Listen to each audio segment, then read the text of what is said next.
नमस्कार, बहस का नंबर 1 शो ताल ठोक के देख रहे हैं आप, और आपके साथ मैं हूं अदिति त्यागी। और आज बात होगी किसकी? आज बात होगी आतंकिस्तान यानी पाकिस्तान की। वो पाकिस्तान जिसके अपने घर में खाने को दाना नहीं है, उधार लेकर वो काम चला रहा है, जिसके अपने घर में माइनॉरिटीज की, अल्पसंख्यकों की हालत बद से बदतर होती जा रही है, जहां अल्पसंख्यक लड़कियों के धर्मांतरण को लेकर, उनके शोषण को लेकर, उन पर होने वाले अत्याचार की सारी हदों को तोड़ा गया है। और ये खबर एक बार नहीं बार बार आई है, जहां आज हिंदू जाति विलुप्त होने की कगार पर है। यूएन की रिपोर्ट में पाकिस्तान को कई बार अल्पसंख्यकों को लेकर फटकार लगाई जा चुकी है, लेकिन आज भारत के अल्पसंख्यकों को लेकर भारत को ज्ञान दे रहा है। और ये ज्ञान किसने बांटा है? ये ज्ञान बांटा है पाकिस्तान में पीपीपी के नेता बिलावल भुट्टो जरदारी ने, जो सिर्फ कुछ महीने पहले ही बहुत जोड़ तोड़ और मशक्कत के बाद पाकिस्तान के विदेश मंत्री बने हैं। बिलावल भुट्टो, जिन्हें सिर्फ जोड़ तोड़ की सियासत आती है, वो क्या कहते हैं? वो कहते हैं कि भारत मुसलमानों से नफरत करता है, भारत को इस्लाम से नफरत है। हालांकि बिलावल भुट्टो के इसी बयान के बीच भारत में ही एआईएम के मुखिया असदुद्दीन ओवैसी ने भी मुसलमानों को लेकर बयान दिया है। असदुद्दीन ओवैसी ने कहा है कि भारत में मुसलमानों को नजरअंदाज किया जाता है। आपको याद होगा, इससे पहले वो सेकंड रेट सिटीजन बता चुके हैं कि इस तरह से ट्रीट किया जा रहा है। क्या ये सच्चाई है, या सिर्फ राजनीति साधने के लिए एक बार फिर से मुसलमानों का इस्तेमाल किया जा रहा है, उनमें खौफ पैदा किया जा रहा है और उन्हें बरगलाने की कोशिश की जा रही है? इन्हीं सवालों पर होगी बात विस्तार से। कई खास मेहमान हमारे साथ होंगे, लेकिन उससे पहले जल्दी से आप ये रिपोर्ट देखिए।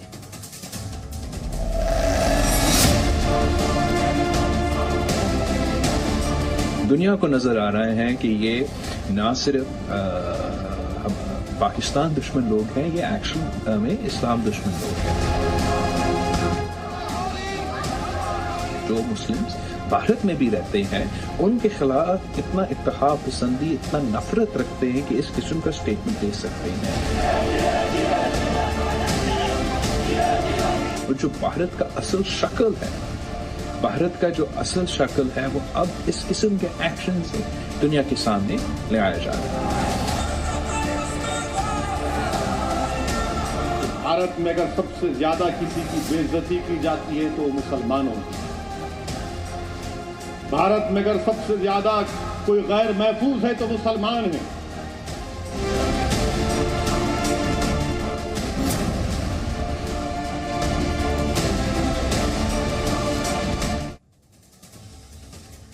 तो सोचिए जरा, पूरी दुनिया जानती है पाकिस्तान में अल्पसंख्यकों की क्या हालत है, बल्कि मुझे कहना चाहिए अल्पसंख्यकों की हालत से ज्यादा अल्पसंख्यक बच्चे कितने हैं वहां।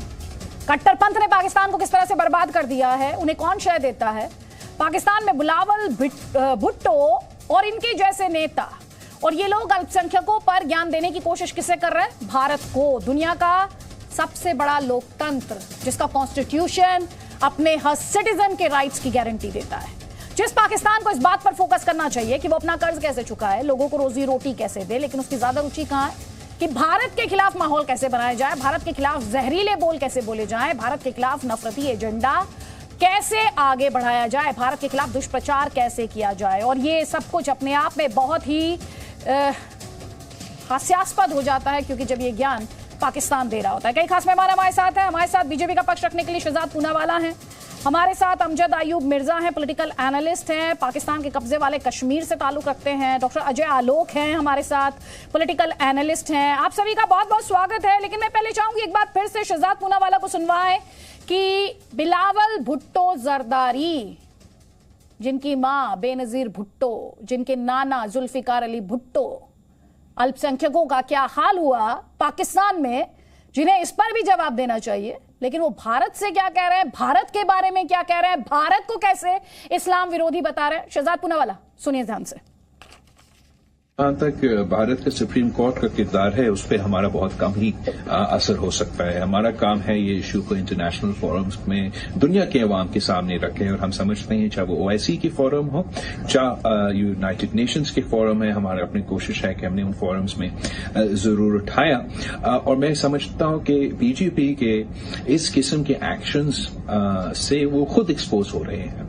दुनिया को नजर आ रहा है कि ये ना सिर्फ पाकिस्तान दुश्मन लोग हैं, ये एक्चुअल में इस्लाम दुश्मन लोग हैं। वो जो मुस्लिम्स भारत में भी रहते हैं उनके खिलाफ इतना इत्तेहाद पसंदी, इतना नफरत रखते हैं कि इस किस्म का स्टेटमेंट दे सकते हैं। और जो भारत का असल शक्ल है, भारत का जो असल शक्ल है, वो अब इस किस्म के एक्शन से दुनिया के सामने ले आया जा रहा है।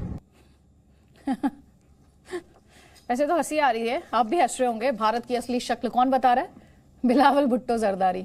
अपने यहाँ अल्पसंख्यकों का क्या रिकॉर्ड है आपको आंकड़ों के जरिए हम दिखाएंगे इनके यहाँ। लेकिन शहजाद पूनावाला, बीजेपी का जिक्र किया, भारत को इस्लाम विरोधी बताया, आपका जवाब?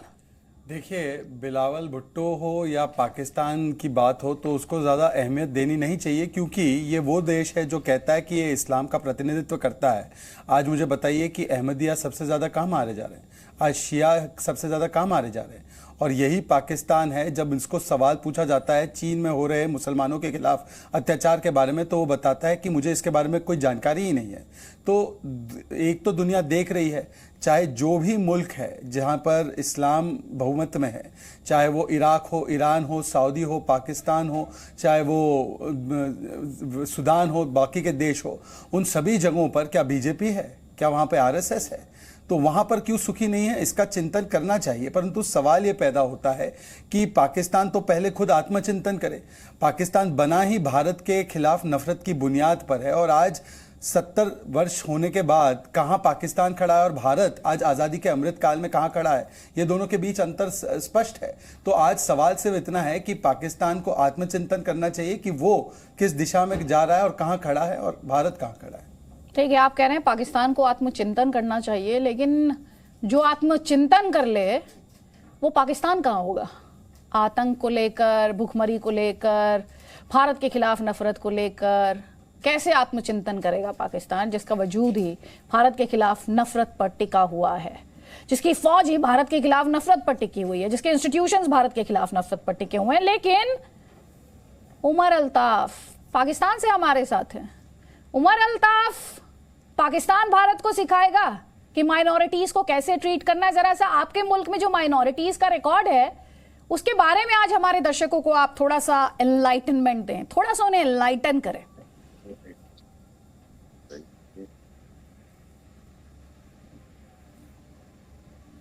उमर अल्ताफ, आपको सुनाई दिया मेरा सवाल? जी, मुझे बिल्कुल सुनाई दिया है। मैं अब आपको इसका जवाब देता हूं। आप क्यों चले गए? एकदम सख्त में क्यों आ गए? आपका मुल्क क्लेम करता है वो एक सेक्युलर मुल्क है, ठीक है जी। भारत क्लेम करता है वो सेक्युलर मुल्क क्लेम नहीं करता है, भारत सेक्युलर मुल्क है, क्लेम नहीं करता। ठीक है, अच्छा ठीक है, ठीक है, मुझे आप बोलने देना। हाँ, बोलने दे तो फैक्चुअली करेक्ट बात कीजिएगा। हाँ, बोलने के लिए बुलाया है, पर फैक्चुअली करेक्ट बात कीजिएगा। आप बाद में करेक्ट कर दीजिएगा, मुझे क्यों बोलने दें। नहीं, गलत बात के लिए मैं मंच नहीं देती हूँ। आपके बोलिए। आपके प्रधानमंत्री वो शख्स हैं जिनके हाथ गुजरात के मुसलमानों के खून से रंगे हुए हैं, ठीक है। बुचर गुजराती मुस्लिम मोदी आपके मुल्क में प्रधानमंत्री है। एक ऐसे शख्स को तो तिहाड़ जेल दिल्ली में होना चाहिए, आपने उसको प्रधानमंत्री बना लिया। आपके भारत के लोगों ने उसको वोट डाल के दूसरी दफा प्रधानमंत्री बना लिया है। तो ये तो है आपके सेकुलरिज्म का ढोंग और आपके यहाँ रूल ऑफ लॉ की हालात कि मोदी जैसा बंदा जिसको तिहाड़ जेल में इस टाइम तक फांसी पे लटका होना चाहिए था, वो एक वर्ल्ड लार्जेस्ट डेमोक्रेसी का प्रधानमंत्री है। आपके यहाँ सुप्रीम कोर्ट को सुना नहीं जाता, माना नहीं जाता ना उमर अल्ताफ? आपके यहाँ एक सेकंड मुझसे पॉइंट दर पॉइंट बात कीजिएगा, पॉइंट दर पॉइंट बात कीजिएगा मुझसे, पॉइंट दर पॉइंट बात कीजिएगा। बूचर जैसे शब्द का इस्तेमाल मत कीजिएगा। सुन लीजिए ध्यान से सुन लीजिए मुझे। आप पहले ये बताइए, आपके यहाँ सुप्रीम कोर्ट को माना जाता है नहीं माना जाता? आप अपने यहाँ सुप्रीम कोर्ट को मानते हैं नहीं मानते हैं? चलिए, जो भी दिखावे का लोकतंत्र का ढोंग करते हैं आप, यू क्लेम। आप पहले मोदी को कातिल कहें, फिर मेरे से बात करें। वो गुजरात के मुसलमानों का कातिल है या नहीं, मुझे ये बताएं। किसने मारा गुजरात के मुसलमानों को? आप भारत के बारे में दुष्प्रचार ही कर सकते हैं। पहले आप ना थोड़ा सा होमवर्क किया करें, थोड़ा होमवर्क किया करें, पढ़ा करें। देश हम आपके यहाँ पे सुप्रीम कोर्ट की मानी नहीं जाती है। सुनिए, आपके यहाँ सुप्रीम कोर्ट को कोई तवज्जो नहीं देता, अदालतें अपना काम नहीं करती होंगी। भारत में अदालतें अपना काम करती हैं और इसके लिए उनको बहुत रिस्पेक्ट है, यहाँ पर बहुत माना जाता है। अदालतें जो कहती हैं वो सर्वोपरि हैं। आपको मैं 2 मिनट दे रही हूँ, सुन लीजिए ध्यान से, ये जो आधा अधूरा पढ़कर आए थे ना जहर पूरा उगलने के लिए, उड़ेलने के लिए स्क्रीन पर, थोड़ा सा होमवर्क कर लीजिए कि भारत की सर्वोच्च अदालत ने क्या कहा है। और दूसरी बात, फौज यहाँ पे तख्ता पलट नहीं करती है कि किसी को भी ले जाके कठपुतली को बैठा देगी। नहीं, कठपुतली को बैठा देगी। आपने चुन लिया, जनता ने चुना है, भाई। आपको तकलीफ क्यों हो रही है? अरे जनता चुन रही है, मुसलमान चुन रहे हैं। आप जाके उत्तर प्रदेश के मुसलमान को गाली दे रहे हैं, आप जाके देश के मुसलमानों को गाली दे रहे हैं। आपसे पूछ के देंगे क्या वो वोट? आप भारत के मुसलमानों को गाली दे रहे हैं क्या उमर अल्ताफ? आप मुझे बताएं, मोदी एक कातिल है या नहीं? अरे आपको समझ नहीं आ रहा इतनी देर से मैंने क्या बोला? सुन तो लीजिए ध्यान से। नहीं, आपको समझ नहीं आया क्या तब से? बताए ना, मोदी समझ नहीं, आपके बोलने से नहीं हो जाएगा, आपके बोलने से नहीं हो जाएगा। शहजाद पूनावाला देखिए, जो आप मुझे बताएं ना, मोदी कातिल है या नहीं? तो मुझे ओवैसी के हम विषय पर चर्चा करने के लिए बताया गया था। बहरहाल मुझे पता नहीं था कि इस प्रकार के जाहिलों के साथ आज मिलना पड़ेगा। देखिए भाई साहब, आपका मुल्क तो पूरे दुनिया में आतंकिस्तान घोषित हो गया है। यदि इतनी चिंता है मुसलमानों की, भारत के मुसलमानों की, आप चुप करके सुनिए, आप सुनिए चुप करके। पूरी दुनिया में तो जलील हो चुके हैं आप, कटोरा लेकर खड़े हैं पूरी दुनिया के सामने। आप मुझे बता दीजिए, क्या अहमदिया को मुसलमान मानते क्या? आप अहमदिया को मुसलमान मानते क्या? उमर अल्ताफ, आप अहमदिया को मुसलमान मानते कि नहीं मानते? और इनके यहाँ कौन कौन राष्ट्रपति बन सकते हैं भी पूछिए इनसे। नहीं, बताइए मुझे, आप उमर अल्ताफ, क्या आप अहमदिया को मुसलमान मानते हैं क्या?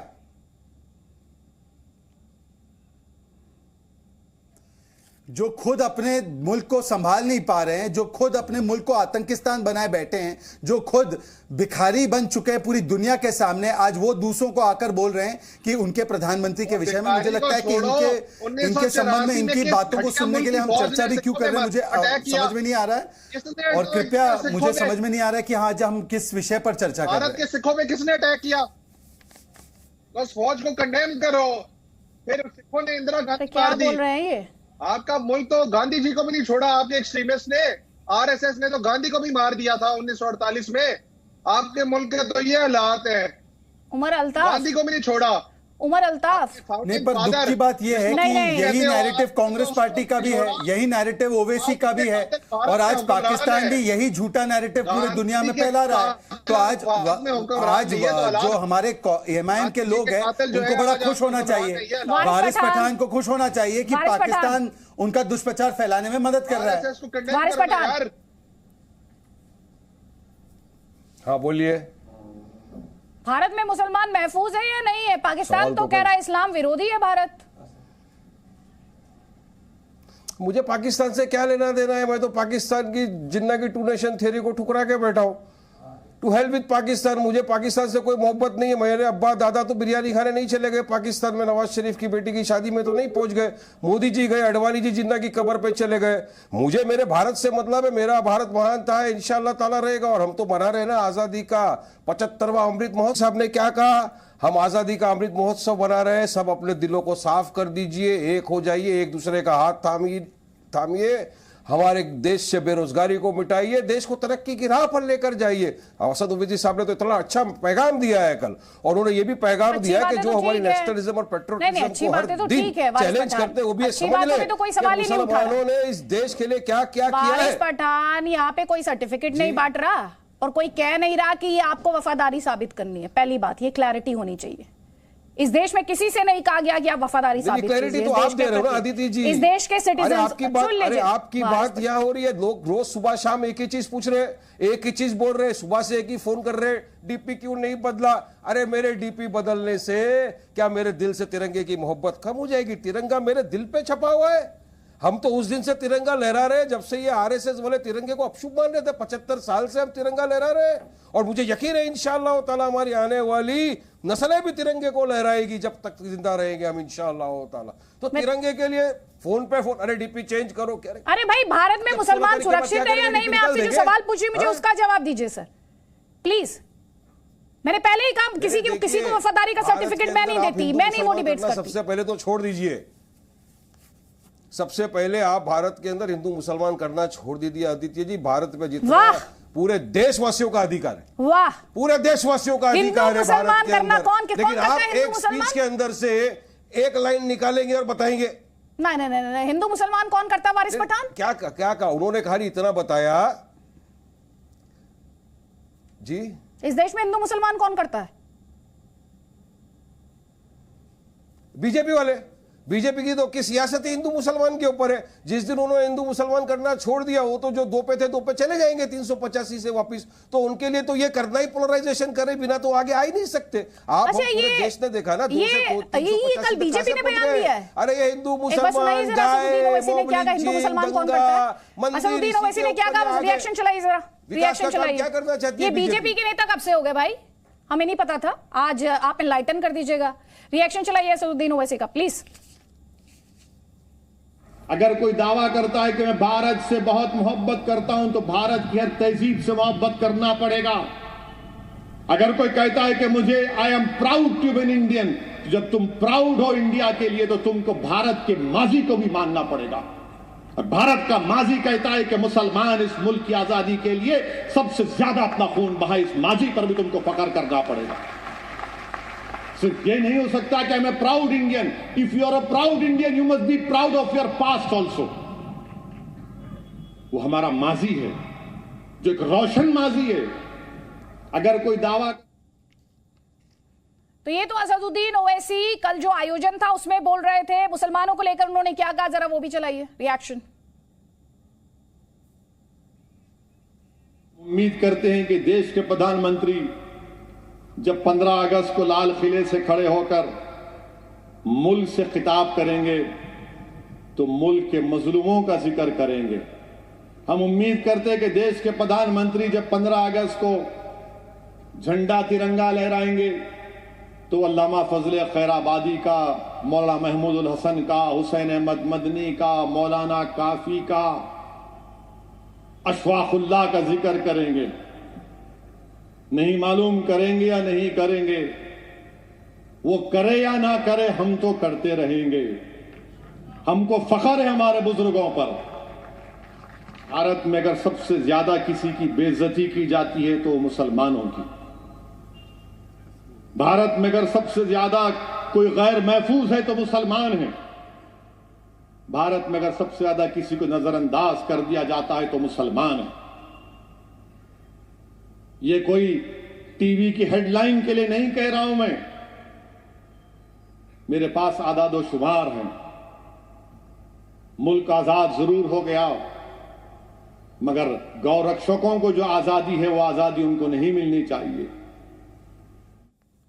अरे ये असुरक्षित कौन महसूस कर रहा है? ये मुसलमान कौन कर रहा है? वारिस पठान, ये बीजेपी के नेता हैं? किसके नेता हैं?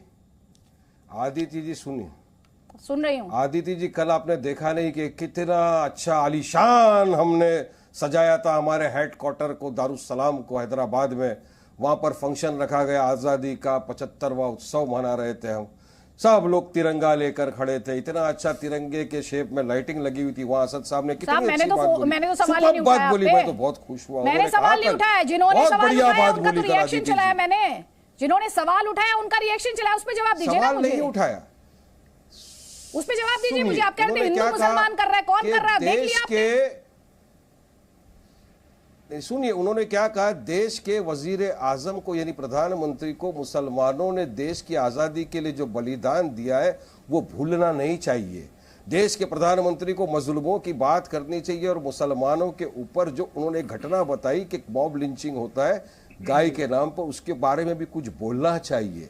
उन्होंने ये कहा कि देश की आज़ादी में जो मुसलमान शहीद हुए, अपनी जानें गंवा दी और इतिहास गवाह है इस बात का, उसका भी उल्लेख होना चाहिए, उसको भूलना नहीं चाहिए। क्योंकि ये आरएसएस भाजपा वाला रात भर दिन भर एक ही चीज़ चलाते हैं ना, जो अलापते हैं कि क्या किया मुसलमानों ने, विभाजन कर दिया। उन्होंने बताया मुसलमानों ने विभाजन नहीं किया, पंत साहब ने विभाजन किया था, ये भी उन्होंने कहा। आप अगर पूरा 1 घंटे का सुनेंगे आदित्य जी तो मुझे यकीन है कि आप बिल्कुल कहोगे कि अगर इस देश का विभाजन या देश के अंदर को हिंदू मुसलमान करने की कोशिश करता है या करता है तो सिर्फ भाजपा आरएसएस, हम नहीं है। हम सेक्युलरिज्म, प्लुरलिज्म, वो जो अभी बता रहे थे कि सही व्यवहार नहीं किया जा रहा, हम डेमोक्रेसी में रहकर संविधान के अंदर शहजाद मुनावर, देखिए सवाल सब तरह से, सवाल सबसे है। प्लीज वारिस पठान, अब आप छिपने की कोशिश कर रहे हैं जी, छिपने की कोशिश मत कीजिएगा। और एक और बात ध्यान से, भाई क्या कर, आजादी में जो योगदान है ना सर, उसे भी रिलीजन के चश्मे से नहीं देखना चाहिए। हाँ। किसी भी आप हर चीज में जो ये रिलीजन का चश्मा ले आते हैं ना सर, उसमें बहुत दिक्कत है। वोट मांगने जाते हैं तो रिलीजन का चश्मा, आजादी के संघर्ष में योगदान तो रिलीजन का चश्मा, दंगाई कुछ करे तो रिलीजन का चश्मा, कन्विक्शन हो तो रिलीजन का चश्मा, एनआईए एक्शन ले तो रिलीजन का चश्मा, योजनाओं के लाभ की बात हो तो रिलीजन का चश्मा। सर इतना रिलीजन करना नहीं चाहिए, इतना रिलीजन नहीं। लेकिन सवाल आपने पूछा है शहजाद पूनावाला, जवाब लीजिए सर, जवाब लीजिए। देखिए, वारिस पठान के दफ्तर पर या उसके हाथ में तिरंगा जरूर हो, पर उसके मन में दंगा है। मन में दंगा है, इसलिए हर घर तिरंगा ने इनको हर घर अफजल और हर घर याकूब चाहिए।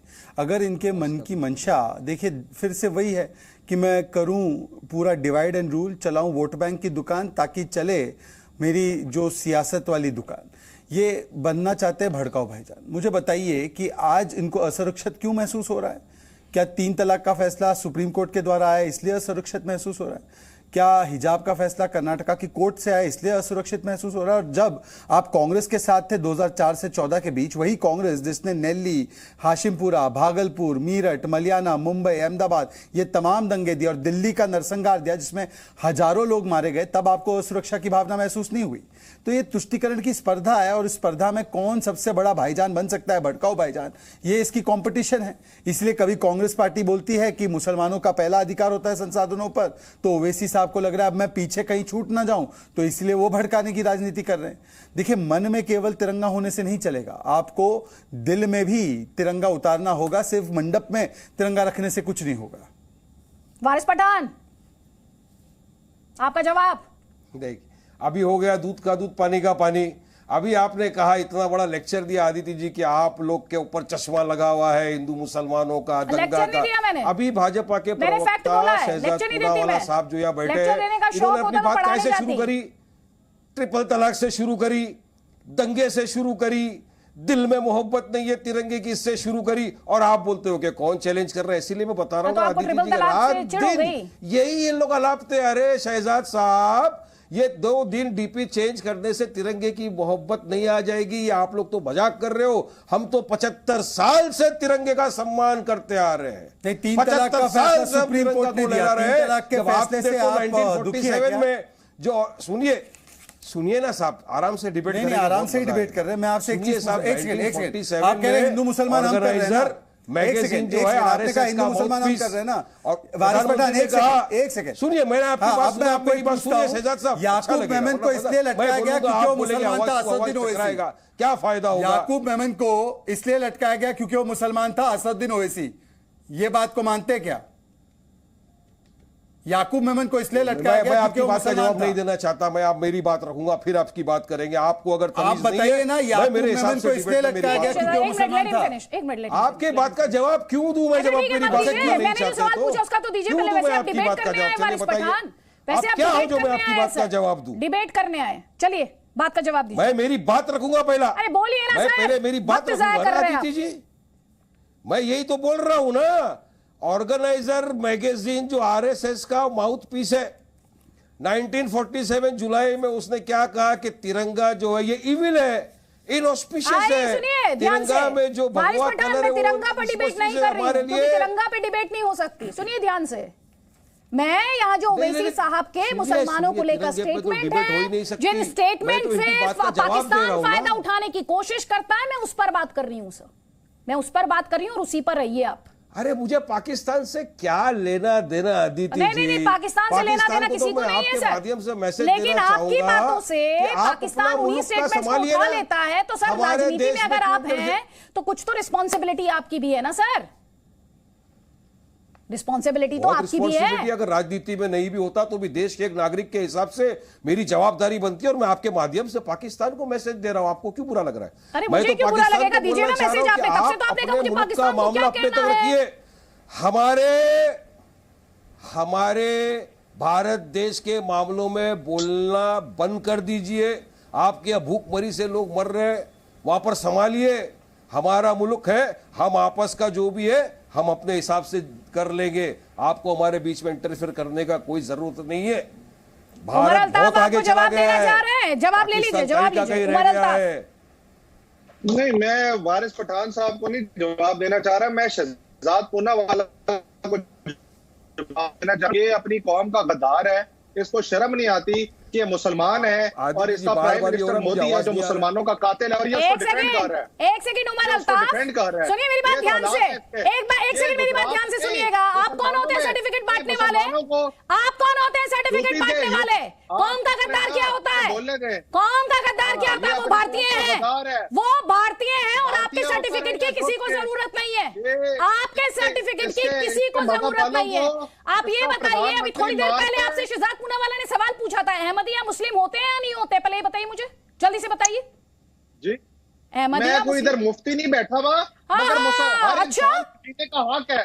अच्छा, हर इंसान बोलने से इतना डर लग रहा है, अभी दूसरों को सर्टिफिकेट बांट रहे थे। जिसका जो मर्जी मजहब हो उसको जिंदा रहने का हक है। जो क्या भारत के मुसलमानों को नहीं, शियाज के बारे में आप लेक्चर दे रहे हैं ना, माइनॉरिटीज के बारे में और मुसलमानों के बारे में सर्टिफिकेट दे रहे हैं ना इस मंच पर बैठकर। बताइए मुझे शियाज के बारे में क्या राय है आपकी? सर्टिफिकेट नहीं दे रहा, मैं कह रहा हूँ कि मुसलमानों को अगर मुसलमान होते हुए आपने स्टार्ट किया है ना, तो आप बात कीजिए, दीजिए सवालों के जवाब। इस मंच पर बैठकर आप किसी पैनलिस्ट का अपमान कर देंगे और मैं वो होते हुए देखूंगी, ऐसा नहीं होगा सर। भारतीय का अपमान नहीं होगा। मुझे बताए ये आपने कैसे कहा कौम का गद्दार? आपको पता नहीं वो भारतीय है, वो भारतीय है। पहले आप माफी मांगिए, माफी मांगिए आपने। जो मर्जी हो, अपनी कौम का तो गद्दार है ना। आपके सर्टिफिकेट की जरूरत नहीं है। इस देश में रहने वाला व्यक्ति पहले भारतीय है। इस देश में रहने वाला व्यक्ति पहले भारतीय है और ये देश रिलीजन से नहीं चलता, ये देश धर्म से नहीं चलता। उमर अल्ताफ, ये देश रिलीजन से नहीं चलता है। और आप लेक्चर मत दीजिएगा माइनॉरिटीज का कच्चा चिट्ठा दिखाइए सब दर्शकों को। डेटा लेकर आइए, जरा डेटा लेकर आइए, दिखाइए हमको दर्शकों को कि कितने पाकिस्तान में और आज उनकी क्या हालत है। और आपको शहजाद पूनावाला से बात करनी है ना, शहजाद पूनावाला से बात करनी है तो तार्किक तौर पर बात कीजिएगा इस मंच पर। इस मंच पर तार्किक तौर पर बात कीजिएगा शहजाद पूनावाला, क्योंकि उन्होंने अटैक आप पर किया है, इसलिए मंच आपको दे रही हूँ आपका जवाब। और उमर अल्ताफ, अगली बार बात कीजिएगा तो तर्क पर बात कीजिएगा, वरना बात मत कीजिएगा। आप डिबेट से जा सकते हैं, डिबेट से जा सकते हैं आप। मैं आपसे कह रही हूँ शहजाद पूनावाला, शहजाद पूनावाला, हिंदू राष्ट्र बना दिया है। देखिए, मोदी ने इनका ऑडियो डाउन कीजिए, सबसे पहले इनका ऑडियो डाउन कीजिए। इन्हें तर्कों पे बात करनी नहीं आ रही इस वक्त, और इनसे कह दीजिए अगर ये तर्क पर बात नहीं कर सकते तो ये मंच इनके लिए नहीं है। शहजाद पूनावाला, वारिस पठान हाथ उठा रहे हैं दोनों, जल्दी जल्दी। देखिए, इनमें और हम में अंतर यही है कि हमेशा कौम को ऊपर रखते हैं, हम कंट्री को ऊपर रखते हैं। इसीलिए इन्होंने जो दिशा अपनाई है, अगर मैं उमर अल्ताफ या उनके साथ जो पाकिस्तानी बैठे हैं, अगर इस्लाम इस्लाम इस्लाम इतना करते हैं तो मुझे लास्ट टाइम बता दे, आखिरी बार बता दे जब पाकिस्तान ने खुलकर चाइना के खिलाफ, जो वहां पर मुसलमानों को मोहम्मद नाम नहीं रखने दिया जाता, दाढ़ी काट दी जाती है, उनको पोर्क और बाकी चीजें का सेवन कराया जाता है, और वहां पर किस प्रकार से कुरान के साथ क्या किया जाता है मैं बोलना नहीं चाहता। ये सारी चीजें वहां के मुसलमानों से करवाई जाती है और ये लोग अपना मुंह नहीं खोल पाते क्योंकि चाइना के टुकड़ों पर ये पलते हैं। और भारत का भी जो कश्मीर है उसका भी हिस्सा उन्होंने चाइना को दे दिया है, और वहां पर तो उनकी भाषा भी नहीं बताई जाती, वहां पर मैंडरिन इनको पिटवा पिटवा के सिखा रहे हैं। परंतु वो बात नहीं है। मुझे दुख इन लोगों का नहीं है क्योंकि पाकिस्तान तो है ही ऐसा मुल्क, परंतु पाकिस्तान की जो स्क्रिप्ट यहां पर बोलते हैं पीपीपी, जो उनकी बातों को जायज ठहराने के लिए पूरी भूमिका बांधते हैं। आज वारिस पठान से क्यों नहीं बोलना चाहते उमर अल्ताफ? क्योंकि उमर अल्ताफ जानते हैं कि पीपीपी का अगर कोई यहां पर पीपीपी का एक ब्रांच खुला हुआ है, पाकिस्तान परस्त पार्टी, वो ओवैसी और कांग्रेस ही है। चाहे सर्जिकल स्ट्राइक हो, बालाकोट हो, पुलवामा हो, 370 हो, हर विषय पर पाकिस्तान से सुर से सुर कौन मिलाता है? वारिस पठान जी, मैं आपसे एक ही सवाल पूछता हूं, क्या कोर्ट पे आपको भरोसा है? कोर्ट पे आपको भरोसा? एक सेकंड वारिस पठान, मैं आपसे, अब बीच में आप क्यों बोल रहे हो? वारिस पठान, आप बीच में क्यों बोल रहे हो? मोदी जी गए थे, वारिस पठान, आप बीच में क्यों बोल रहे हैं? मोदी जी गए थे ना, वारिस पठान बीच में पाकिस्तान का बचाव करने के लिए क्यों बोल रहे हैं? नवाज शरीफ, आप पाकिस्तान का बचाव करने के लिए क्यों बोल रहे हो भाई? आप पाकिस्तान का बचाव करने के लिए क्यों बोल रहे हो वारिस पठान? पाकिस्तान से वारिस पठान पाकिस्तान का बचाव करना इतना आवश्यक क्यों है? एक सेकंड, मेरा सवाल तो हो जाने दीजिए, उसके बाद बोलिए। मेरा सवाल हो जाने दीजिए, उसके बाद बोलिए। एक सेकंड, एक बार में एक आवाज। हाँ ठीक है, जल्दी से आपका सवाल। वारिस पठान, मेरा एक ही सवाल है। यहां पर उमर अल्ताफ ने देश के प्रधानमंत्री, आपके मेरे 135 करोड़ लोगों के प्रधानमंत्री को अपमानित करने का काम किया है, परंतु आपने एक भी बार नहीं कहा कि उमर अल्ताफ तू चुप रहे, तू किस प्रकार से हमारे चुने हुए प्रधानमंत्री के विषय में इस प्रकार मैं बोल रहा हूं उमर, और ये इसलिए क्योंकि आपने भारतीयों से माफी मांगना चाहिए। माफी मांगना चाहिए उमर अल्ताफ को पूरे भारतीयों के सामने। तो बोलिए मैंने उनको कि पहले कहा प्रधानमंत्री ZTV नरेंद्र मोदी को चुने हुए प्लेटफॉर्म प्रधानमंत्री है, ZTV उन पर ये सारे आरोप गलत है, इनको प्लेटफॉर्म उन पर ये सारे आरोप प्रायोजित है। बताइए ZTV क्यों प्लेटफॉर्म देता है ऐसे लोगों को बकवास करने के लिए? माफी मांगो अल्ताफ। अल्ताफ, तुमने हमारे प्रधानमंत्री का अगर अपमान किया है, तुमको माफी मांगना चाहिए। अगर अपमान किया गया है, अपमान ही किया है। कौन होते हैं? अरे अपने घर का देखो ना यार, काय के लिए? अरे हम लोग हमारे देश को समझ लेंगे, हम आपस के अंदर जो भी है हम संविधान के दायरे में रह के हमारा काम कर रहे हैं ना। मोदी तुम लोगों को कत्ल कर रहे हैं और तुम लोग क्या मोदी भारत से निकाल देगा तुम्हें? कौन कर रहा है? अरे वो छोड़ो ना, तुम्हारी बात नहीं सुनना हमको। तुम्हारी पाकिस्तान संभालो संभालो। खान साहब को निकाल दिया, खान साहब को निकाल दिया वहां पे। हाँ, दूसरी सत्ता में आके बैठ गए, भूखमरी लगी हुई है, खाने को पैसा नहीं, चाइना के ऊपर पल रहे हो आप लोग। और आगे भारत की बात, पहला माफी मांगो, माफी मांगो। आदित्य जी पहले से माफी मंगवा दो, पहला माफी मंगवाओ। चलो माफी मांगो। करते हो तुम लोगों को मोदी सही मारता है। मुसलमान, भारत के मुसलमान है ही डरपोक, उनके नेता। देखो, अब तो भारत के मुसलमानों को भी गाली दे रहे हैं। भारत के मुसलमानों को भी गाली देंगे आप? एक सेकेंड, माफी मांगो। एक सेकेंड, इतना बुरा लग गया आपको? कौन होता है तुम बोलने वाला? भारत के कौन है तू? है भारत के नेता आप हैं कौन ये कहने वाले? भारत के मुसलमानों को आप गाली देंगे इस मंच पर बैठकर? सुनिए, यहाँ से जाइए आप, इनको हटाइए स्क्रीन से। ये भारत के प्रधानमंत्री को गाली देंगे, ये इस देश के मुसलमानों को गाली देंगे।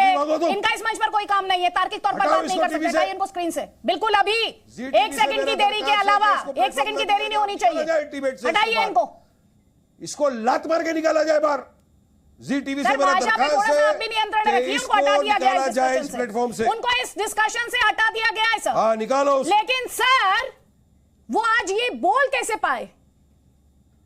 क्योंकि इस देश में बैठे हुए कुछ लोग यही माहौल बनाते हैं कि इस देश में मुसलमान असुरक्षित है, उसे सेकंड रेट सिटीजन माना जाता है, उसे ऐसे ट्रीट किया जाता है। ये लोग कौन होते हैं? भारत के मुसलमानों की आवाज बनने का दावा करने वाले। ये इसलिए बोल पाए क्योंकि ZTV ने इनको प्लेटफॉर्म दिया बकवास करने का। अच्छा, और आप जो दुनिया भर में जाकर गा रहे हैं देश में जगह जगह, जो आप कहते हैं असदुद्दीन ओवैसी कि मुसलमान असुरक्षित है, वो थोड़ी सुनते हैं, ये वो नहीं सुन पाते, ये है ना सर, वो ये नहीं सुन पाते। कैसी बातें कर रहे हैं सर? आज आप हाई मॉरल ग्राउंड ऑक्यूपाई करने की जी न्यूज़ ने मंच क्यों दे दिया? अगस्त को आके थोड़ा मजलूमों के बारे में भी बोलिए। हमने क्या गलत बोला आदित्य जी? चलो बता दीजिए क्या गलत बोला। सर थोड़ी देर पहले आप सवाल पूछ रहे थे कि हिंदू मुसलमान कौन करता है इस देश में? हिंदू मुसलमान इस देश में सियासत करती है। हिंदू मुसलमान, सुन लीजिए वारिस पठान जी, हिंदू मुसलमान वो करते हैं। शहजाद मैं आपको मंच दूंगी, प्लीज एक कमेंट में अजय आलोक जी कर लूंगी, वो बहुत देर से उनको मैं मंच नहीं दे पाई हूं। हिंदू मुसलमान वो लोग करते हैं जो जलसों में जाकर ये कहते हैं मुसलमानों अपना नेता चुन लो।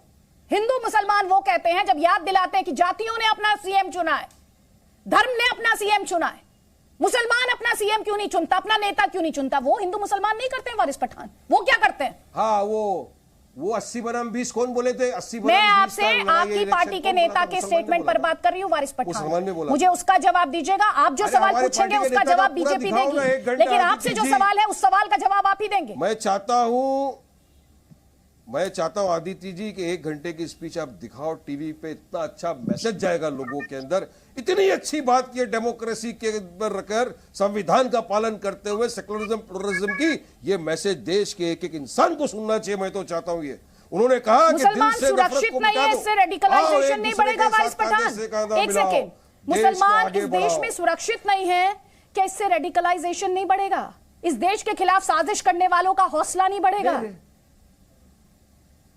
क्या रेडिकलाइजेशन अमन चैन बढ़ेगा इस तरह की बातों से? किया था आदित्य जी, जिन्होंने हमारे सुनिए जिन्होंने हमारे पार्टी के प्रेसिडेंट असदुद्दीन ओवैसी साहब की गाड़ी पे फायरिंग कर दिया, जाके जान से मारने की कोशिश की, कौन थे? उनको किसने रेडिकलाइज किया? इतना ही नहीं, जेल में गए, बाहर आके बेल के ऊपर और कॉलर उठा के घूम रहे और बोलते हैं कि हम आगे भी करेंगे।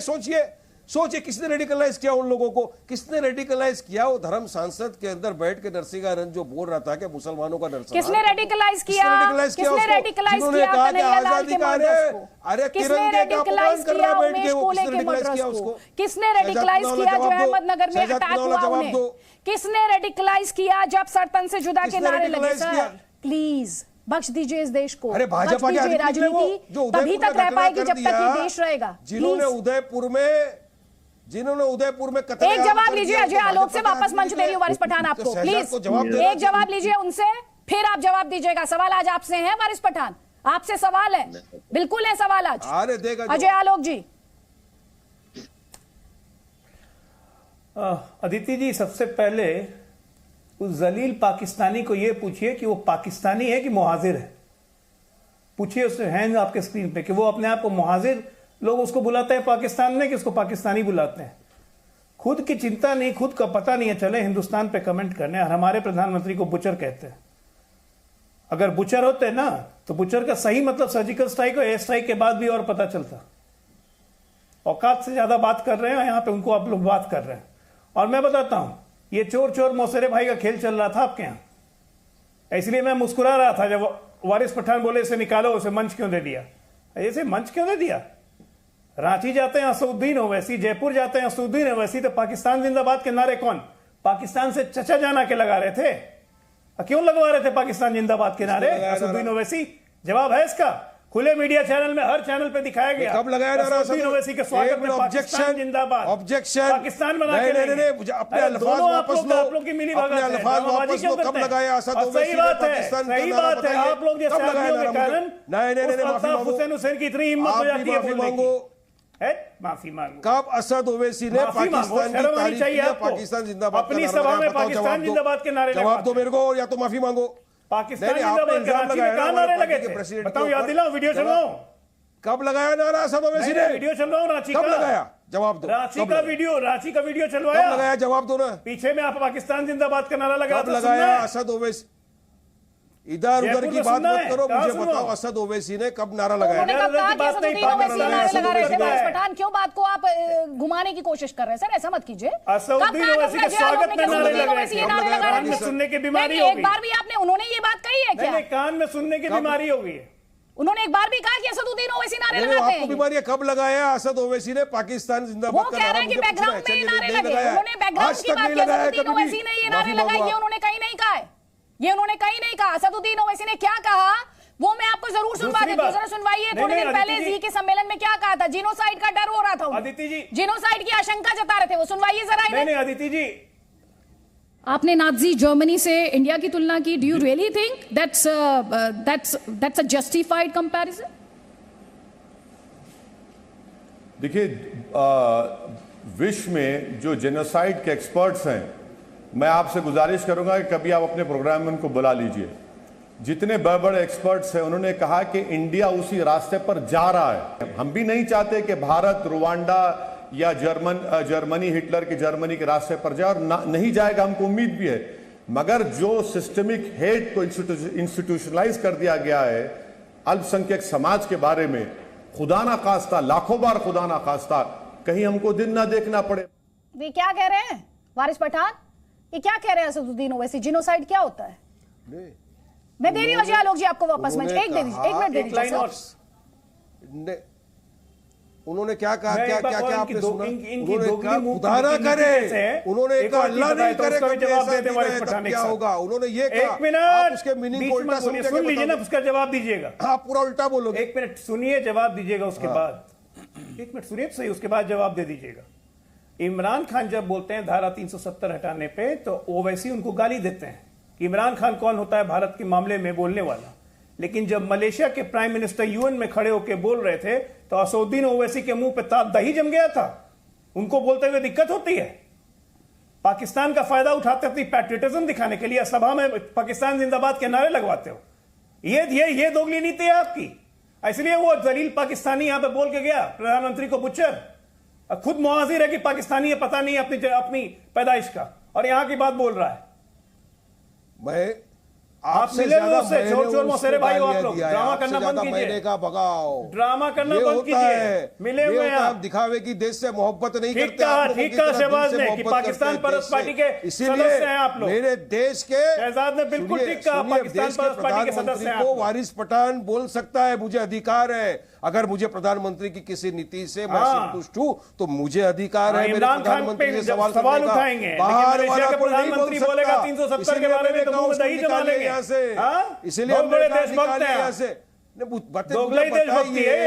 मुझे बताइए ना आंकड़ों के साथ पाकिस्तान की तरफ लगाए कि असद भारत में सभा करते हैं, पाकिस्तान जिंदाबाद के नारे लगवाते हैं। का फेवर किया, बताइए अभी आदित्य जी आपको क्यों सवाल आपकी का सभा जवाब में मिल गया पाकिस्तान जिंदाबाद कि के नारे बार-बार लगते हैं? आपको क्यों? बोला जाता है असदुद्दीन ओवैसी के सभा में पाकिस्तान जिंदाबाद के नारे क्यों लगते हैं? ये जवाब देखिए दीजिए। खुद आ गए।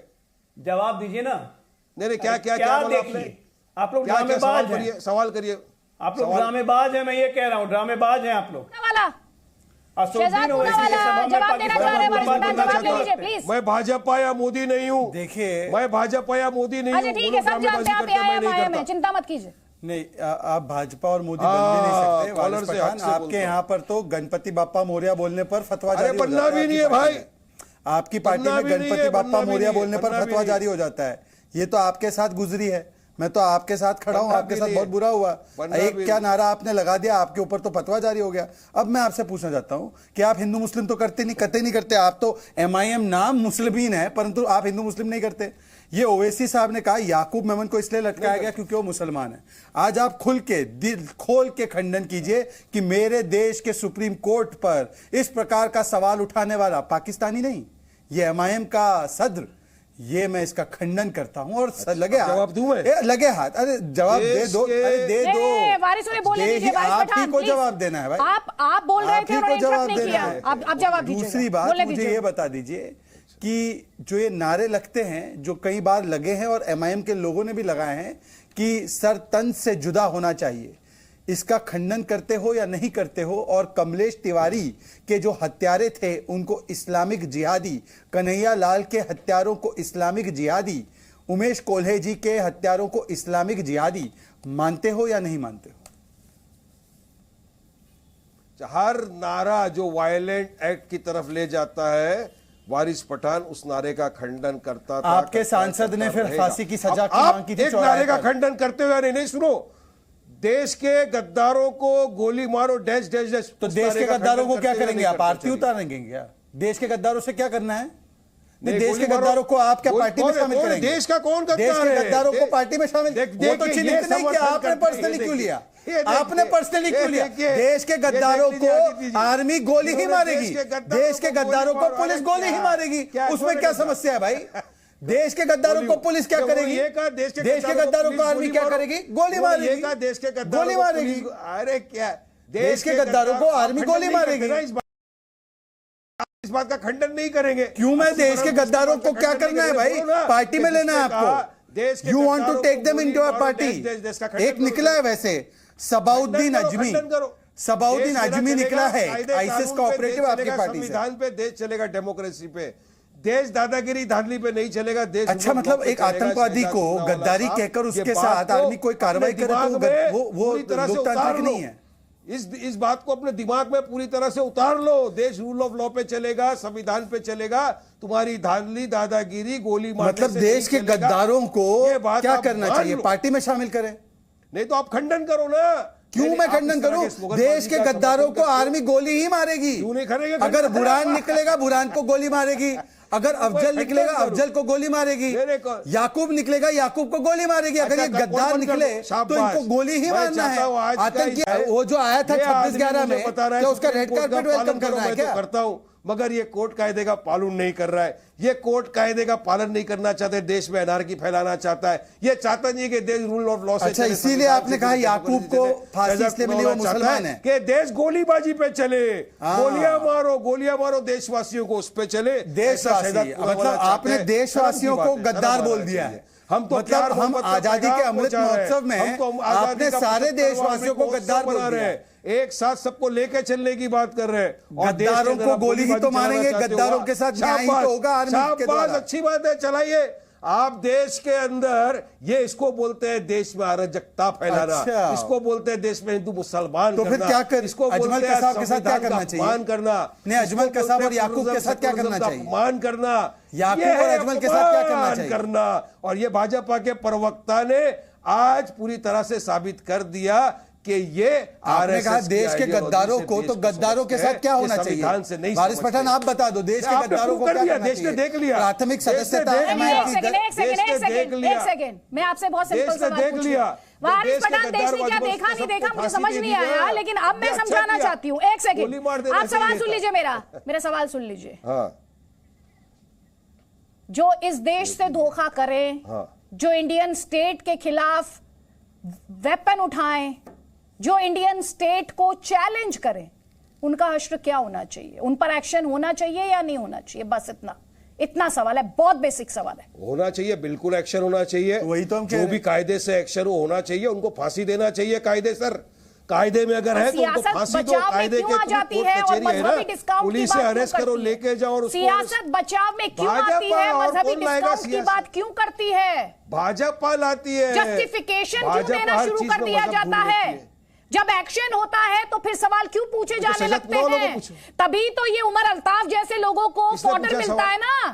तभी ये लोग कहते हैं अरे भारत में जो मुसलमान है उसे तो डर लग रहा है, वो तो सहमा हुआ है, वो तो खौफ में है। उमर अल्ताफ वैसे आप माफी मांगिए पहले। उमर अल्ताफ गया का बुलाओ, उसको माफी मांगो। आपने उसको लाया था चैनल के ऊपर हमारे। ठीक है, माफी मंगवा देती हूँ मैं। माफी आपको अब उमर अल्ताफ के पीछे छिपेंगे क्या? अब उमर अल्ताफ के पीछे छिपेंगे?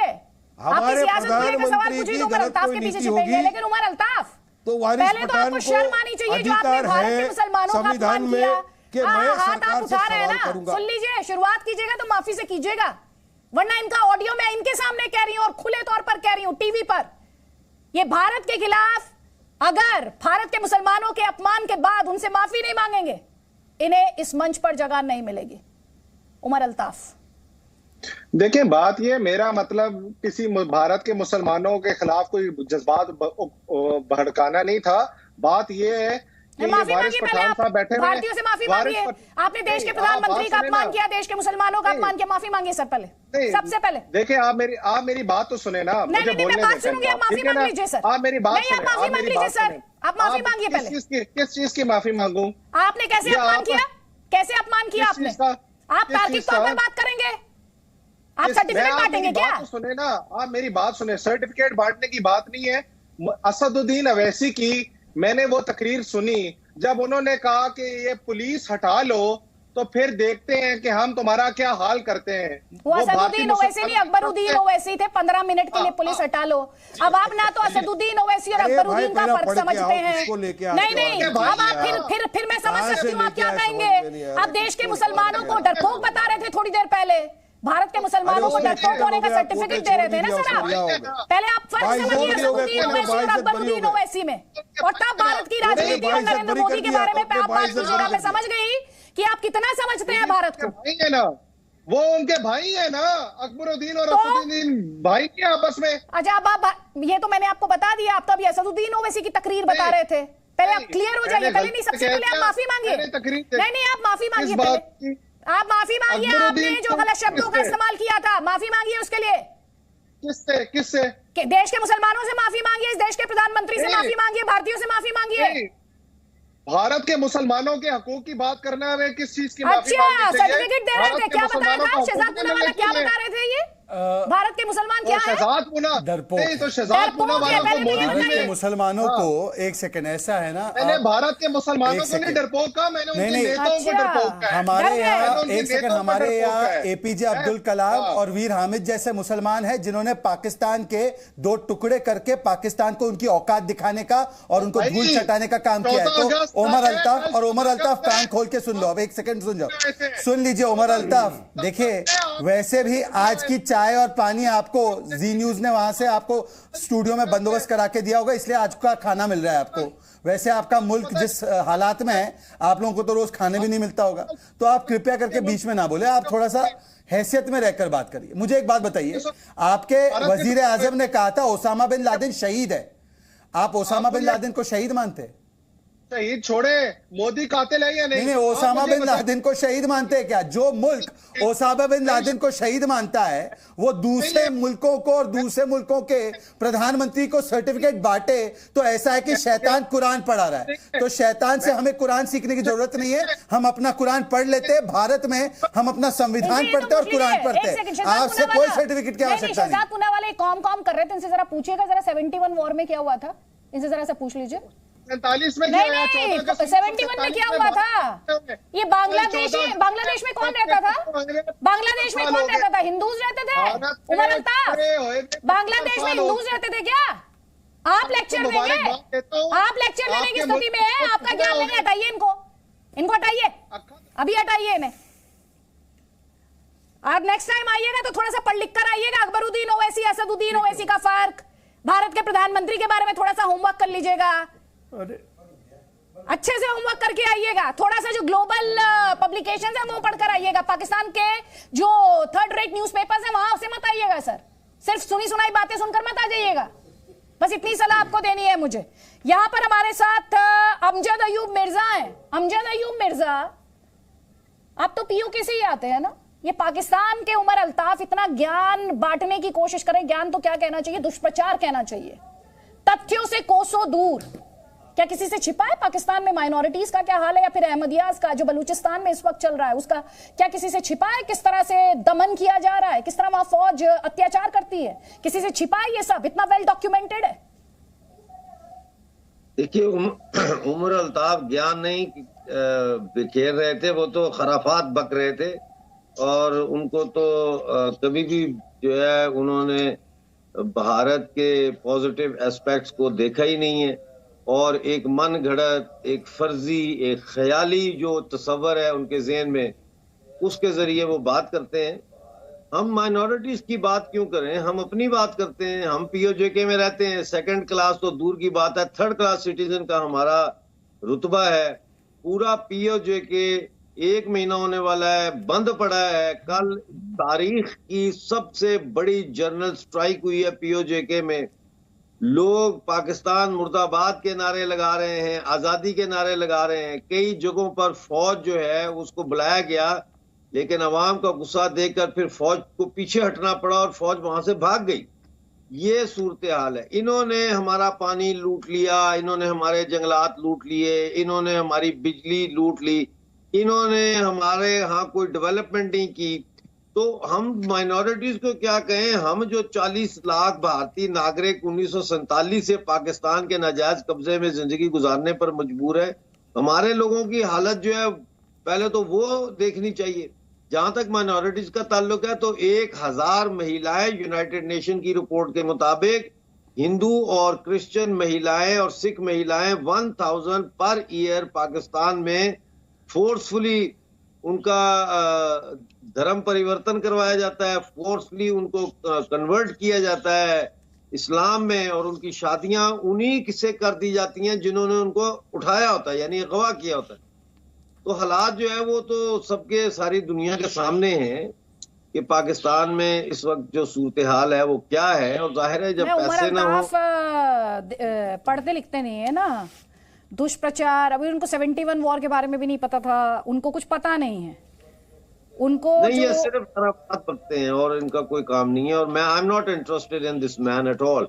और मैं इनकी किसी गुफ्तगू को, किसी बात को मैं जो है ना सुनना पसंद करता हूँ, ना मैं उसका जवाब देना पसंद करता हूँ। ये बहुत ही एक पता नहीं सड़क छाप किस्म के, माफ कीजिएगा उमर साहब, आपका लेवल जो है वो इतना नहीं है कि मैं आपकी किसी बात का जवाब दूं। पता नहीं मैं आपके साथ ये मंच क्यों शेयर कर रहा हूँ, शायद जी टीवी की वजह से कर रहा हूँ। ठीक है शहजाद पुनावाला, पर एक चीज नोटिस कीजिए कि हमारे ये भाई ने इन्होंने ट्राई कलर लगा रखा है, ट्राई कलर, पर ये वारिस पठान ने नहीं लगाया।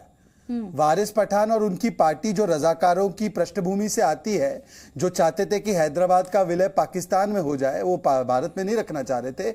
ये हमें देखिए, उमर अल्ताफ जैसे लोगों के बारे में हम कुछ कम ही कहे तो बेहतर है, परंतु जो हमारे देश में बैठकर स्लीपर सेल बनते हैं पाकिस्तानी नैरेटिव का, उनसे हमें ज्यादा शिकायत है। ये वही ओवैसी है जो कहता है कि देखिए अगर मोदी और योगी चले जाएंगे तो कौन बचाने आएगा तुम्हें, ये पुलिस को कहते हैं। ये वही लोग हैं जो कहते हैं कि हम याकूब मेमन को तो बेगुनाह मानते हैं सुप्रीम कोर्ट के कन्विक्ट करने के बाद। तो आज कौन है जो दरअसल पाकिस्तान के नैरेटिव के साथ सुर से सुर मिला रहा है? केटी जलील ने कल कहा कि आजाद कश्मीर है, पीओके को आजाद कश्मीर कहने का दुस्साहस केटी जलील ने किया, जो लेफ्ट पार्टी कश्मीर में सेना का पहरा है।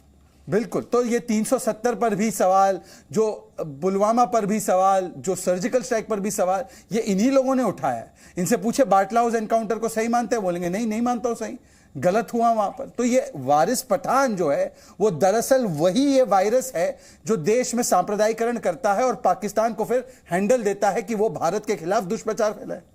बिल्कुल। और ये जल्दी से डॉक्टर अजय आलोक, एक कमेंट आपका जल्दी से, और जरा मैं चाहूंगी वो इन्फॉर्मेशन भी ले आए। उमर अल्ताफ से इन सवालों के जवाब चाह रहे थे हम, जरा वो इन्फॉर्मेशन भी ले आए, लेकिन पहले कमेंट अजय आलोक जी आपका।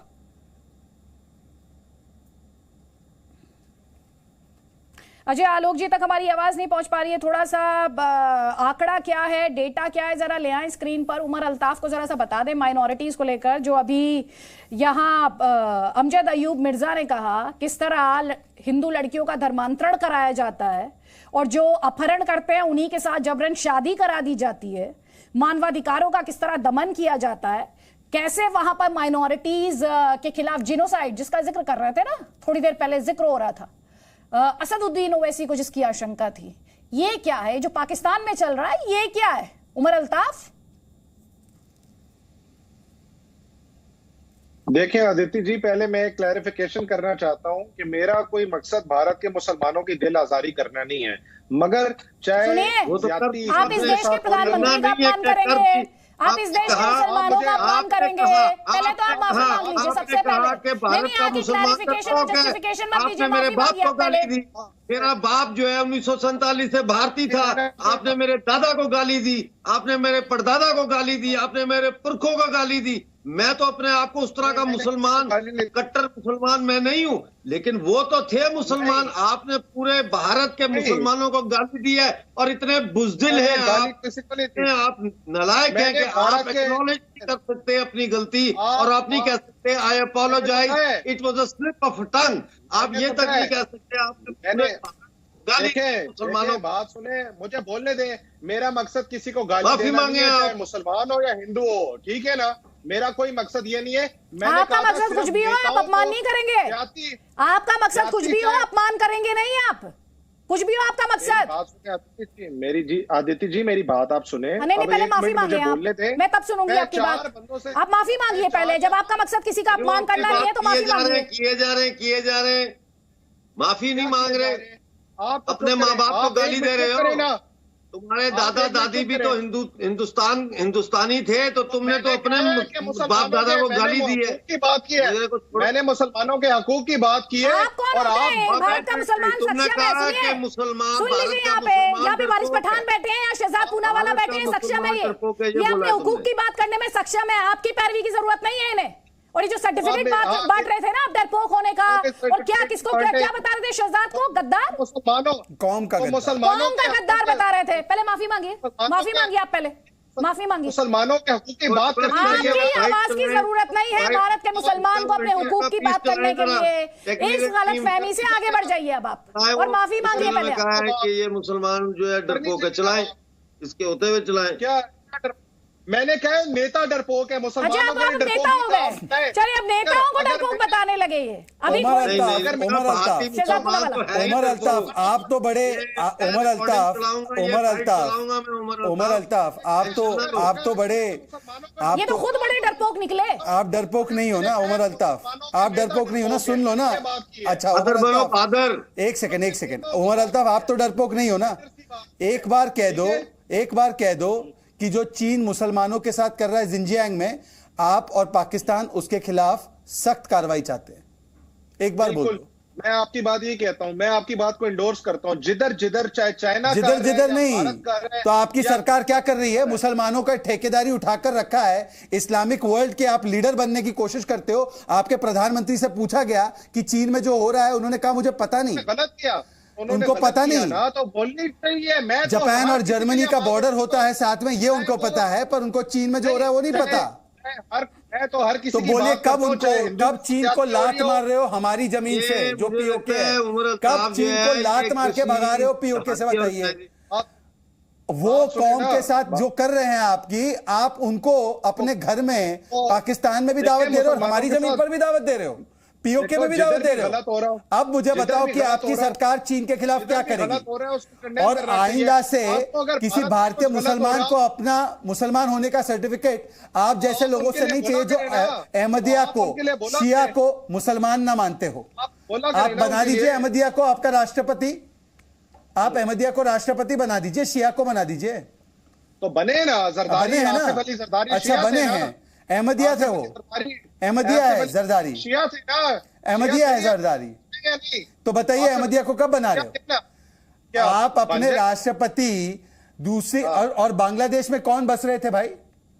ईस्ट पाकिस्तान में कौन थे जिनके खिलाफ आपकी आर्मी जो एक प्रोविंस से आती है उन्होंने अत्याचार किया? जीनोसाइड, मास रेप, भूल गए उमर अल्ताफ को? वही तो टीस है, वही तो टीस है, वही तो चिढ़ है, वही तो डर है, वही तो खौफ है उमर अल्ताफ को, वही तो डर और खौफ है। मुजफ्फराबाद में इन्होंने फौज भेजने की कोशिश की, 4-5 हमारे लड़के उनके सामने आए, वीडियो बनानी शुरू की, नारेबाजी की, आजादी आजादी आजादी, और फौजी डर के भाग गए। वीडियो मौजूद है, जगह जगह ये भाग रहे हैं, क्योंकि ये कारोबारी फौज है, ये माल बनाने वाली फौज है, ये प्रॉपर्टी डीलर है, ये कमीशन एजेंट है, ये अपनी कौम के असासे बेचने वाली फौज है, ये लड़ने वाली फौज नहीं है।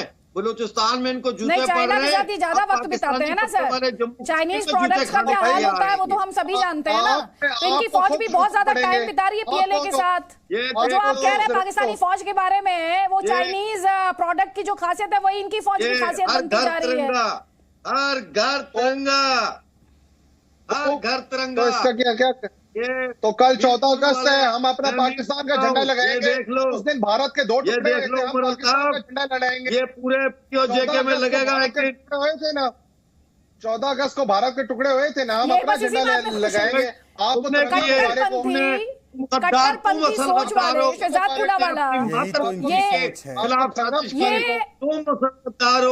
जिसने अपनी धरती का सौदा किया, तुम असल गद्दार हो जिसने अंग्रेजों के साथ मिलके भारत माता की कमर में खंजर घोंपा। असल गद्दार तुम हो और तुम दूसरों को हमारे साथ है। तारिक फतेह, माइनॉरिटीज की बात, माइनॉरिटीज के राइट्स की बात, मुसलमानों के अधिकारों की बात कौन कर रहा है? पाकिस्तान। बिलावल भुट्टो जरदारी करें तो क्या कहा जाए इसके बाद? आईने में देख सकते हैं अपनी शक्ल, आप उनको खुद जो नजर आएगा वो भयानक होगा।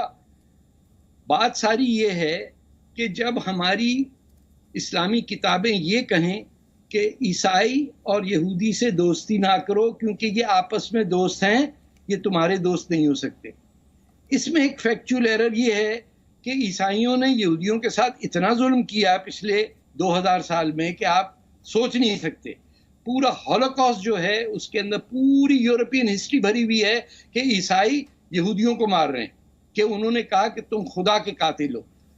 हमको ये कहा जा रहा है कि ये आपस में दोस्त हैं। मैं किसकी बात मानूं? अपनी जो मैंने सेकेंड वर्ल्ड वॉर पढ़ा है या हॉलोकॉस्ट पढ़ा है, या उन मौलवियों की बात सुनूं जो कह रहे हैं कि ये आपस में दोस्त हैं? उनको पता ही नहीं कि to be a Jew and to be following Judaism are 2 different things. एक लोग होते हैं जूस और धर्म जो है वो जुडाइज्म है। एक जू का एथियस्ट होना भी मुमकिन है, जैसे एक मुसलमान भी एथियस्ट हो सकता है। लेकिन हम बगैर पढ़े हुए किताब पे जजमेंट पास करने वाले दुनिया की पहली कौम। मुझे अभी तक कोई नहीं मिला, अभी 2 और चैनल पे था जिसने सैटेनिक वर्सेस पढ़ी हो।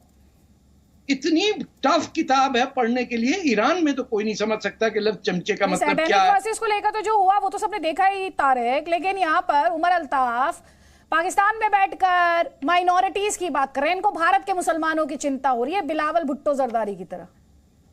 तो चिंता इनको कहें।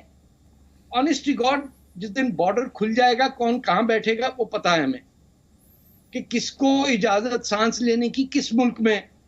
मैं और मेरे जो कश्मीरी भाई हैं ये तो नहीं जाएंगे पाकिस्तान।